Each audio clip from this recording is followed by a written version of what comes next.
So this week, patch 12.0.5 releases, and it is going to come along with some goodies. The goodies that I'm referring to is actually going to be the Voidforge. This is Blizzard's newest version of what people have kind of coined the Turbo Boost events. So essentially, there's two parts to the system. First, you have the Voidforge, which is going to unlock by interacting with the Voidforge in the Voidstorm with the NPC Decimus. Now, you're going to empower these elemental void cores over, you could have been working on this the last couple of weeks, but once you unlock it, it's going to give you access to bonus rolls. So bonus rolls are going to be really interesting because it is going to be the form of it's replacing essentially Dinar. For those who aren't familiar with what Dinar is, it's been a system in the game for a long time, which allowed players to specifically target certain items off of vendors to basically have some type of bad luck protection later in the season, so players could actually get the type of items that they want. Most often, this was going to be like specific trinkets, but also maybe the occasional weapon or weird cantrip effect. So, what's unique about this new system is that these bonus rolls don't have to just be used in raid, and you obviously can't target a very specific piece by just going to a vendor. You're going to have the opportunity to roll and choose a boss, roll on that boss, and any item in that loot pool will be assigned to you. Once you get an item from that boss, it is removed from the loot pool. So the next time you spend a bonus roll on it, you'll get that item. So if we come in game, let's say you're doing Mythic Chimeras in the Dream Rift, and you kill the boss, and you use your bonus roll, and you're trying to get the Gaze of the Alnseer, but instead you hit on the belt. Now, that sucks. But the following week, you will now be able to get, I believe you can get the tier, but it would only be the weapon and the trinket. And let's say you roll again and you get the weapon. Then the next time you roll, you're pretty much going to be guaranteed Gaze of the Alnseer. Now, that would obviously be worst case scenario, but that is basically how it works. So once you get an item from bonus rolling, it removes it from the loot pool, so you don't have the chance of getting duplicate items. So this is good and bad for a couple of reasons. Obviously, there's still RNG involved. Unlike being able to just go to a vendor and be like, I want Gaze of the Alnseer. You still have to kill bosses. You may get unlucky, but I do like the system because you can target specific bosses. Now, if you use bonus rolls on a mythic boss, you'll get mythic loot. If you use it on a heroic boss, you get heroic loot and normal loot. So you do still have to kill the boss of that equal difficulty in order to get the item. I will say this, some of these early bosses that would be good for specifically Brewmaster, and I'll talk about which items you'll probably want to target with bonus rolls in a bit. But what's nice is some of the items that you do really want come from early bosses. Now, Mythic Bellerin might be a little bit more difficult to grab, but honestly, even a heroic Radiant Plume or Umbral Plume, they're one and the same. These are actually really good at heroic itemable. Same with Alnseer. So if you're someone who does just Mythic Plus and you want to try to get your foot into the raid just to try to get your hands on these trinkets, honestly, heroic should suffice. Unless you're pushing like rank 1 keys, there's no reason for you to really need the best of best mythic slot loot. But I'll come back to the loot that we're going to be chasing here. So that is how the bonus rolls work. Now, you're going to be rewarded, I believe, 2 a week, but there's a chance to get a third, I believe.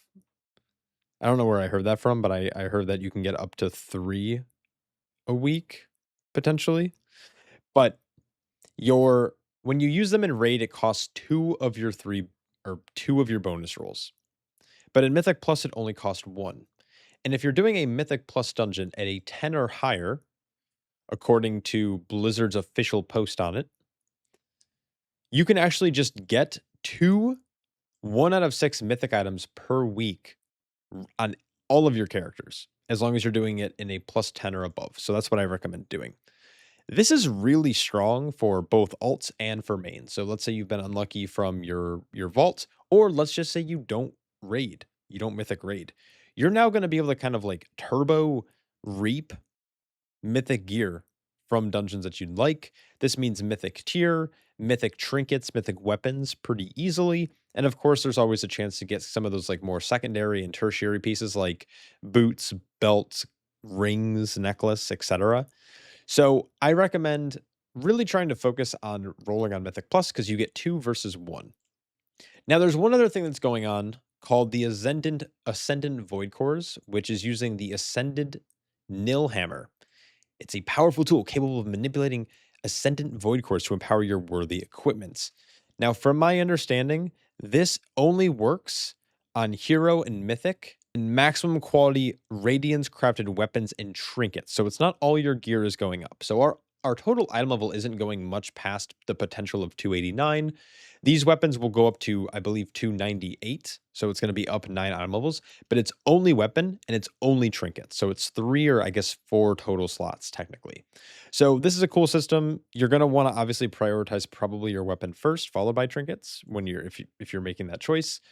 But let's quickly talk into the game and talk perspective of a Brewmaster monk. Now, I'm not going to go through like every character. I'm a Brewmaster main. I make Brewmaster content. So if you're looking to maximize your rolls, what items would you want to be spending these rolls on?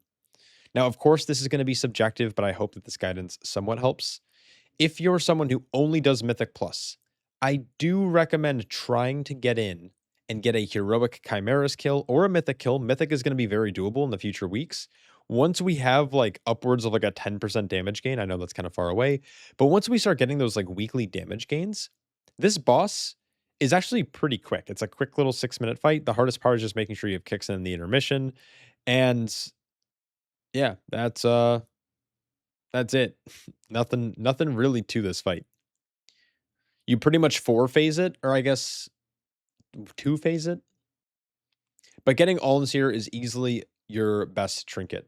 There's a couple of tools that I want to quickly just bring up to mention. So we can look at something like Liquid Armory.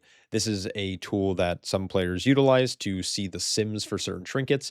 You can see that a heroic Alden Seer, according to at least this simulation, is a heroic maxed out version is better than every other trinket, even on Mythic Track. So that's why I'm saying getting in and getting even a heroic version of this is going to be your best in slot. We can jump over to a site like Murloc.io. This is also a really good site, and we can see how many players are actually utilizing this trinket.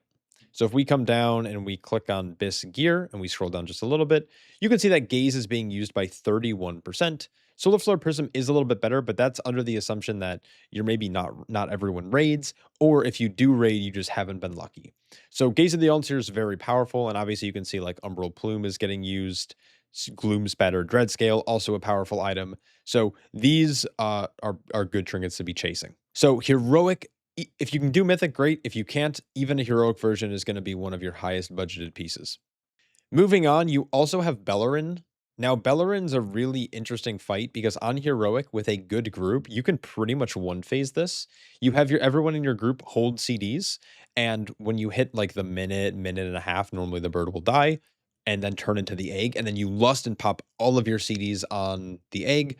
You can under heal over DPS and just blow this thing up. And again, like I said, in future weeks, especially as we get more gear, a heroic version of these trinkets are still really strong. Ideally, Mythic's a little bit better. So this isn't like a high chase item, I would say. I think using bonus rolls on dungeon items will end up being better. Last but not least, I do think Voidspire, Veilgore, and Ezrak drop the Gloom's Better Dreadscale. This is a pretty hard fight to do on Mythic. I mean, there's a world where Pugs can eventually do it, but I don't know if it's worth the time commitment. But even getting this on Heroic is still a solid option defensively. So basically what I'm trying to say is Dream Rift Heroic, Voidspire Heroic are probably your best 2 bets. And then if you can do Dream Rift on Mythic, not a bad idea. You don't have to worry about the lockout since it's a 1-boss raid. But let's move over to specifically the dungeons that I would recommend rolling on. So your highest budget dungeon has to be Skyreach. And the reason why, the weapons from here aren't necessarily great, but you drop both shoulders and chest piece, which can be catalyzed into tier. And these are 2 very solid tier items. They're not great stats, but I don't think there's really any great setted tier piece outside of gloves. You also get a pretty solid cloak with high crit, lower mastery. You also get crit mastery boots, which are really solid as well, especially for like raid, single target, or lower keys. And then also, I believe these are the 2 best trinkets that you can possibly loot from the pool. Solar Flare Prism, as we just shown on Murloc.io, and if we take a look at something like, if we take a glance back at Liquid Armory, this is going to be a trinket that's extremely valuable. It is easily our best our best overall trinket from dungeons this season. So I highly recommend getting your hands on this. As you get into higher targets, it'll fall off a little bit compared to something like Latch's Crooked Hook, but still a really sizable trinket and a solid damage trinket and defensive trinket because it's giving you crit all the time. Now, a little bit of a sleeper trinket is the Solar Core Igniter. This is very similar to Dreadscale. Now, instead of giving critical strike, it's actually giving you main set, which is even better. It also is a shorter on use. Instead of being 2 minutes, it's 1.5. The only downside is that it's not doing damage, and the versatility it's going to grant you. Generally, you're not going to ever really benefit from this fully because the shield, especially as you get into higher and higher content, the shield will break. So you only get versatility based on the amount of the remaining shield or the percentage of the shield. So if you have 50% of the shield remaining, you get 50% of the versatility that this will prior or this will that this trinket gives. I just freaking had a stroke there. Holy cow. So I think like 6 of the 8 items in here aren't bad. And honestly, these mythic weapons, while they do have a little bit of haste on it, it's low haste. So you can always pair these with other weapons you have, whether it's crafted or if you just never crafted yet and want a good polearm. Another good dungeon to roll in is actually going to be Seat of the Triumvirate. You can get a lot of potential tier pieces from here. You can get shoulder, chest, hands, and technically pants. But even if you don't want to catalyze these pants are actually really strong. You also get decent boots from here. There is a crit verse ring, and you can get the Ampule of Pure Void. Now, if you swap your loot spec to Windwalker, you can get Voidstalker's Contract. And once again, I'm going to jump back to the Liquid Armory. If we take a look at this, Voidstalker's Contract actually does a ton of damage when you get into that 5 target count. So for Mythic Plus damage-wise, this is really strong, competitive with Alnseer. So again, I think Seat of the Triumvirate and Skyreach are probably your best 2 bonus roll dungeons. Now, of course, there's a couple of chase items. I think Pit of Sauron's a good example. There's a cloak from here. Bracers, while it is crit haste, can be catalyzed into crit verse bracers, so that's always a good option. But everything else in here kind of has high haste on it, so I wouldn't recommend Pit of Sauron unless you're specifically chasing a few items, or you're someone who also enjoys playing Mistweaver or Windwalker Monk, because crit haste is pretty good for both of those both of those specs. Algothar Academy, of course, you have the Obsidian Gold Tending Spire. This is a crit verse weapon, but besides that, there's nothing crazy good in here. Algothar Puzzle Box is a little bit of a bait. The Platinum Surband isn't bad in terms of stats, and then you can always catalyze the bracers and the gloves. So not a terrible dungeon, but nothing I would necessarily like recommend rolling on.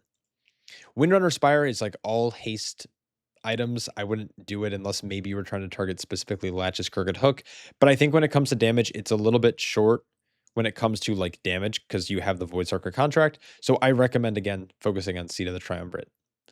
Next is Point Zenith, very similar situation. You can always catalyze like the chest. The hands aren't that great. You don't want the rings from here. You don't really care about the boots. The cloak's not bad and the weapon's not bad, but I think there's the way that I like to look at this is what's the percentage that my first roll will be a hit versus a miss? And what I mean by that is, do I hit a good item or do I miss on a good item and get an item that I'm probably just going to scrap?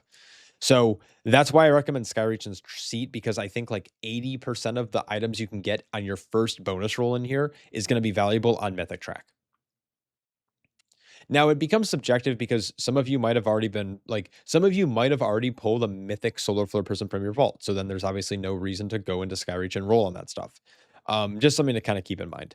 Myasara Cavern, very similar situation. Not a ton of crazy powerful items in here. The cloak's not bad, being low crit, high verse, but everything else in here is kind of mid unless you end up catalyzing something. The weapons aren't that great either. So I'd basically stay away from any of the like newer dungeons, and I would be focusing on like Algothar, Seat, Skyreach. Same thing with Magisters, just bad trinkets, bad ring, okay boots, but you can always catalyze bracers. So yeah, I hope this video helps. This is kind of a long-winded, ranty one, but I wish you guys best of luck in this next partial season. There's a lot of cool things coming with this patch as well, so keep an eye out for it. I do plan on getting back to streaming. It's just been kind of a hectic like last 2 weeks or so. So I apologize for my absence, but we're gonna get back into it very soon. Anyways, good luck out there, and I'll catch you all in the next one. Peace.